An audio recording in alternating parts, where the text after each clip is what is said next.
హక్కు మీకుంది as a political party. కానీ ఇవాళ ప్రూవ్ చేసుకోవాల్సింది ఏంటంటే రేపు సిబిఐ ఎంక్వైరీకి మీరు ఇప్పటిదాకా నాకు అవగాహన ఉన్నంత వరకు నేను రాత్రి రైట్ మరీ లేట్ నైట్ ఫాలో కాలేదు, కానీ ఆఫ్టర్ 2:30 అట్లా ఇప్పటిదాకా మీరు వెల్కమ్ చేశారా సిబిఐ విచారణని? వెల్కమ్ చేయకపోతే ఎందుకు చేయలేదు? అసలు అంతకు ముందుకు వెళ్తే మేము ఏ తప్పు చేయలేదు అన్నప్పుడు అసలు మీరు స్టేకి ఎందుకు వెళ్ళాల్సిన అవసరం వచ్చింది? అర్జెంటుగా హడావుడికి లంచ్ మోషన్ తీసుకోండి అని ఎందుకు చేయాల్సి వచ్చింది? అంటే ఎక్కడో ఏదో జరిగిందని ఎంతో కొంత భయం లేదా ఇవాళ బీఆర్ఎస్కి? లేదు రిషి గారు, ప్రధానంగా ఏదైతే జరుగుతున్న పరిణామాలన్నీ గమనించిన భారత రాష్ట్ర సమితి, తెలంగాణ తొలి ముఖ్యమంత్రిగా పనిచేసిన కేసీఆర్ గారు, ఆర్థిక శాఖ మంత్రిగా 6 అడుగుల బుల్లెట్గా ఈ తెలంగాణ ప్రాంతంలో ఇరిగేషన్ సంబంధించిన దానికోసం ఎంత కష్టపడి హరీష్ రావు గారు తెలంగాణ ప్రజలంతా చూసినారు.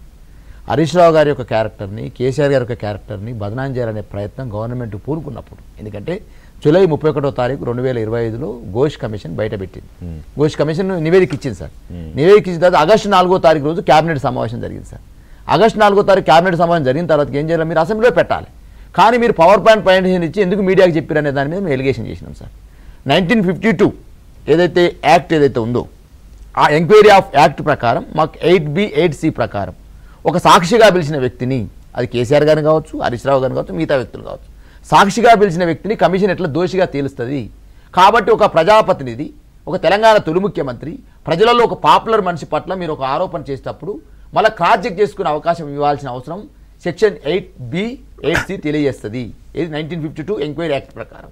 దీన్ని మీరు ఫాలో కాలేరనే అంశాన్ని స్పష్టంగా బీఆర్ఎస్ పార్టీగా మాకు చట్టం ప్రకారం తెలుసు కాబట్టి చేసినాం.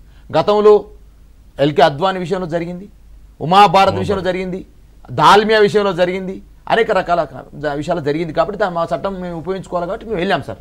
రెండో పాయింట్, ఇలా మీరు అడుగుతా ఉన్నారు సార్, ఇంతకుముందు చరణ్ గారు అంటున్నారు మీరు పెంచినారు, అంచనాలు పెంచినారు అన్నారు సార్. నాగార్జున సాగర్ ప్రాజెక్ట్ 122 కోట్లు సార్, అది లాస్ట్కి వస్తాయని 1183 కోట్లు సార్. జూరాల ప్రాజెక్టు 70 కోట్లు సార్, దాని మొదటి అంచనా, తర్వాత 1815 కోట్లు. సింగూరు ప్రాజెక్టు 29 కోట్లు సార్, తదనంతరం 169 కోట్లు. ఈ విధంగా ఏ ప్రాజెక్ట్ అయినా సార్ మొదట ప్రారంభించినప్పుడు అంచనా తక్కువ ఉంటుంది, తర్వాత పెరుగుతుంది సార్. ఎట్లా మార్చారు మీరు? తమిళేట్ నుంచి మెడిగేట్ ఎట్లా మార్చినారు సార్ ఈ దేశంలో సార్? నేను అంటున్నా సార్, ప్రధానంగా ఏదైతే మీరు చెప్పిన అంశాలు, ఉమ్మడి రాష్ట్రంలో ప్రతిపాదించిన కాంతనపల్లి ప్రాజెక్ట్ తుపాకులు కూడా మార్చినారు సార్. సమ్మక్క సారక్క బ్యారేజ్ని దేవాదుల ప్రాజెక్టుకు మార్చినారు సార్. కుస్తాపురం వద్ద ప్రతిపాదించిన గోదావరి ప్రాజెక్టు పోచంపాడుకు మార్చినారు సార్. ఏలేశ్వరం వద్ద ప్రతిపాదించిన కృష్ణా ప్రాజెక్టు నందికొండకు మార్చినారు సార్. అంచనాల గురించి మీరు మాట్లాడినప్పుడు అంచనాల గురించి చెప్పినాను. ప్రాజెక్టు ఎందుకు మార్చారు అని చెప్పేసి అంచనాల గురించి మాట్లాడు సార్. అనుమతులు లేకుండా మాట్లాడుతారు సార్.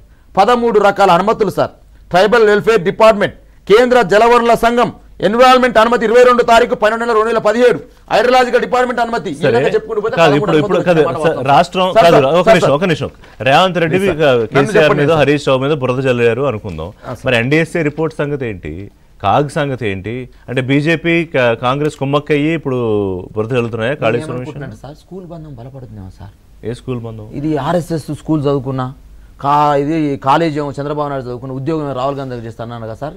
ఈ స్కూల్ బంధం ఏమైనా బలపడుతుందేమో అనిపిస్తుంది నాకు. ఎందుకంటే మీరు రోజు అంటున్నాం కదా సార్, ఇది చోటాబాయ్ బడాబాయ్ కలిసి ఉంటున్నారు, ఏదో జరుగుతుంది, గాంధీ భవన్లో వచ్చి ఆర్ఎస్ఎస్ బంధం బలపడుతుందని మేము ఆరోపణ చేస్తున్నాం. కాబట్టి ఇప్పుడు ఏం చేసినట్టు సిబిఐకి ఇచ్చేసి గో బీజేపీ బీఆర్ఎస్ ఒకటే అనేది చెప్పడం కోసం రేవంత్ రెడ్డి గారు ఏం తేల్చకపోతే ఏం తెలుసు?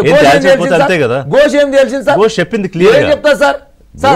ఒక నిమిషం, నిర్వహణ, డిజైను, నాణ్యత, ఇవన్నీ అందులో చెప్పింది కదా. అంటే బ్రెయిన్ చైల్డ్ ఎక్కడైతే పుట్టిందో అక్కడి నుంచి కాళేశ్వరం ముంపు వరకు ప్రతి అంశాన్ని ప్రస్తావించిందిగా జస్టిస్ పిసి ఘోష్ కమిషన్. ఏం చెప్పారు సార్? 2016 మార్చి 10న అప్పటి గవర్నర్ నరసింహన్ గారు ఉభయ సభలను ఉద్దేశించి కేబినెట్ ఆమోదం లేకుండా, గవర్నర్ ఆమోదం లేకుండా నరసింహన్ గారు మాట్లాడతారా సార్?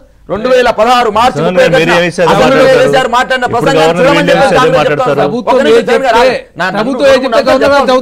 ఇదేం సార్ స్పీకర్ గా మీరున్నారు, కాంగ్రెస్ పార్టీ బీజేపీ మధ్యన హరీష్ రావు గారు అనేది మా పరిస్థితి. నిన్న మొత్తం హరీష్ రావు గారు మాట్లాడుతుంటే అడుగున 7 కేబినెట్ మినిస్టర్లు వేస్తారు, ముఖ్యమంత్రులు వేస్తాడు, స్పీకర్ మళ్ళీ మైక్ బంద్ చేస్తాడు. హరీష్ రావు గారు చెప్పింది చెప్పనిచ్చారా సార్? హరీష్ రావు గారు ఫుల్ లోడెడ్ గా వచ్చారు.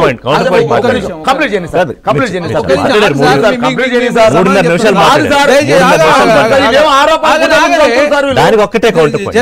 ఇప్పుడు బాలరాజు గారు చెప్పారు, ఇప్పుడు ఈ ప్రాజెక్ట్ 30 ఏళ్ళతో పూర్తి కావాల్సిన ప్రాజెక్టు అప్పటికే 9,000 కోట్ల రూపాయలు ఖర్చు పెట్టిన 85,499 కోట్లు పెంచింది మీరే.